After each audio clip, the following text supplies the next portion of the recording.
Muy buenos días, vaya jornada informativa la que se vive este miércoles, entre lluvia, seguridad política y hasta deporte aquí en Puebla y en el país. Yo soy Angie Bravo, esto es Diario Sin Secretos Live y vamos a comenzar porque mientras en la capital poblana la fuerte lluvia de anoche dejó automovilistas atrapados y colonias inundadas, usted lo puede ver la noticia en diariosinsecretos.com. Y bueno, fíjense que en la esfera nacional el tema de la seguridad y la política vuelve a encender los reflectores con cifras y detenciones y un escándalo que empieza a golpear fuerte.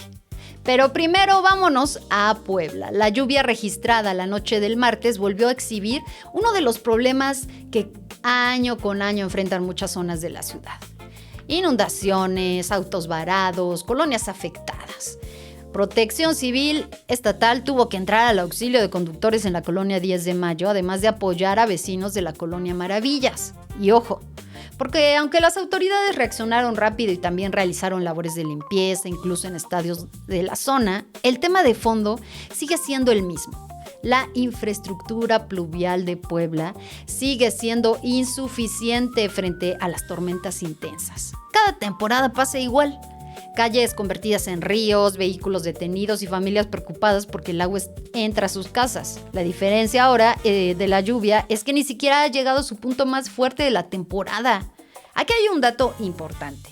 Protección Civil está manteniendo coordinación con policías y cuerpos de emergencia, sí, pero también podría avanzar en prevención para que no solo se trate de limpieza después de la tormenta. Ahora, cambiando completamente de tema, el gobierno federal presume una reducción del 44% de homicidios dolosos desde que inició el sexenio de Claudia Sheinbaum.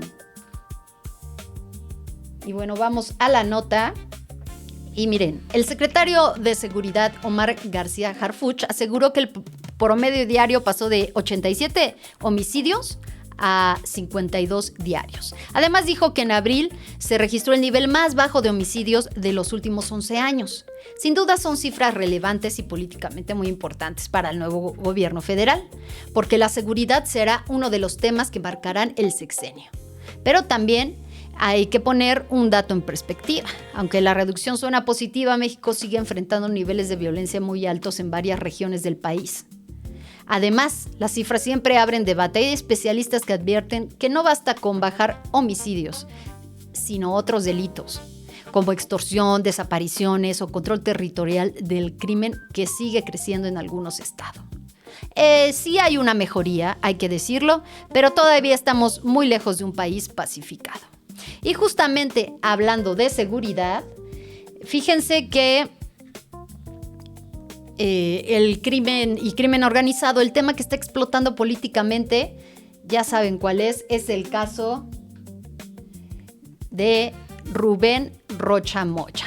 La Fiscalía General de la República ya comenzó a llamar a declarar a políticos, funcionarios y exfuncionarios señalados por presuntos vínculos con el cártel de Sinaloa y particularmente con la facción de los Chapitos. Y aquí es donde la situación se pone delicada, porque ya no se trata solamente de rumores o señalamientos mediáticos. Ahora hay comparecencias, ante la Fiscalía General de la República. Nombres involucrados y además presión internacional derivada de investigaciones en Estados Unidos.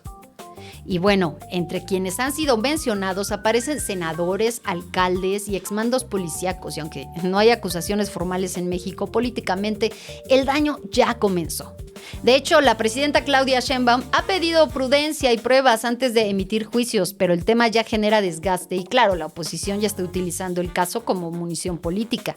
Aquí el punto clave será ver hasta dónde llegan realmente las investigaciones, porque históricamente muchos casos de alto perfil arrancan con mucho ruido mediático y terminan diluyéndose con el paso de los meses. ¿A poco no? La pregunta es, ¿habrá consecuencias reales o solamente veremos una larga pasarela política ante la Fiscalía? Y mientras eso ocurre en el ámbito nacional, Puebla también intenta proyectar noticias positivas, gracias a Dios. La Universidad del Deporte del Estado de Puebla prácticamente ya está lista. Reporta un avance del 99% y promete convertirse en un proyecto innovador para impulsar tanto el talento deportivo como la formación académica de jóvenes atletas. La apuesta es interesante porque busca algo que muchas veces se olvida en el deporte mexicano: preparar deportistas para la vida profesional después de su etapa competitiva. Y no todos llegan a ser estrellas internacionales y muchos atletas terminan abandonados. Y así que combinar educación y deporte puede ser una fórmula muy inteligente si realmente se ejecuta bien. Además, Puebla intenta posicionarse como referente nacional en infraestructura deportiva y educativa, algo que también tiene un impacto político para la administración estatal. En resumen, tenemos un panorama bastante movido. Por un lado, lluvias que vuelven a ponerle en evidencia problemas urbanos pendientes. Por otro lado, el gobierno federal que presume la reducción del delito y mientras simultáneamente enfrenta investigaciones incómodas relacionadas con nexos políticos y el crimen organizado. Y en medio de todo, pues el proyecto de la Universidad del Deporte busca dar una narrativa de futuro y desarrollo para los jóvenes. Así que habrá que seguir muy atentos porque apenas estamos en mayo y políticamente el 2026 ya empezó a calentarse muchísimo. Y bueno, estas son las noticias de las últimas horas que pues son más importantes para que usted esté informado. Pero hoy vamos a hablar de un tema. Ya tocó el momento de hablar del tema de hoy. Y fíjense que el tema de hoy está transformando silenciosamente la manera en que pensamos, trabajamos, aprendemos e incluso la forma en la que entendemos lo que significa ser humano. Hablemos de la inteligencia artificial. Porque mientras mucha gente todavía piensa que la inteligencia artificial es solamente una herramienta para hacer imágenes curiosas, pedir tareas rápidas, la realidad es que enfrentamos una revolución comparable con la llegada del Internet o con la revolución industrial. Y lo más importante es que ya está ocurriendo extremadamente rápido. Hace apenas algunos años parecía ciencia ficción que una máquina pudiera escribir, conversar, crear música, hacer videos o resolver problemas complejos. Hoy ya es cotidiano. Pero más allá de la tecnología, hay una pregunta filosófica enorme detrás de todo esto. ¿Qué pasa cuando las máquinas empiezan a hacer cosas que antes considerábamos exclusivamente humanas? Porque durante siglos pensamos que lo que nos hacía únicos era la capacidad de pensar, crear, escribir, imaginar o analizar. Y ahora vemos algoritmos capaces de producir poemas, diagnósticos médicos, campañas publicitarias y canciones en segundos. Eso inevitablemente provoca fascinación, pero también miedo. Psicológicamente, la inteligencia artificial está despertando una ansiedad muy profunda en las personas. La sensación de volverse reemplazables. Y hoy millones de trabajadores en el mundo se preguntan, ¿mi empleo seguirá existiendo en 5 años? Diseñadores, redactores, programadores, traductores, maestros, abogados, nadie se siente completamente seguro. Y aquí aparece algo muy interesante desde la filosofía. El filósofo alemán Martin Heidegger advertía el peligro de la tecnología y decía que no era la máquina en sí, sino el ser humano que terminará viéndose a sí mismo como una pieza productiva más. Es decir, que empezamos a medir nuestro valor únicamente por utilidad y eficiencia. Y honestamente, eso ya está pasando. Hoy vivimos obsesionados con producir más rápido, responder más rápido y consumir más rápido. Todo tiene que ser inmediato. La paciencia se volvió extraña. El silencio incómodo. La reflexión lenta parece una pérdida de tiempo. Y en medio de esta velocidad, la inteligencia artificial encaja perfectamente porque promete eso, más rapidez, automatización y menos espera. Pero aquí viene la pregunta importante. ¿Más velocidad significa necesariamente una mejor vida? Porque paradójicamente, mientras más herramientas tenemos para ahorrar tiempo, más agotados parece que vivimos. La tecnología prometía liberarnos, pero muchas veces termina acelerándonos todavía más. Y esto tiene un impacto psicológico enorme.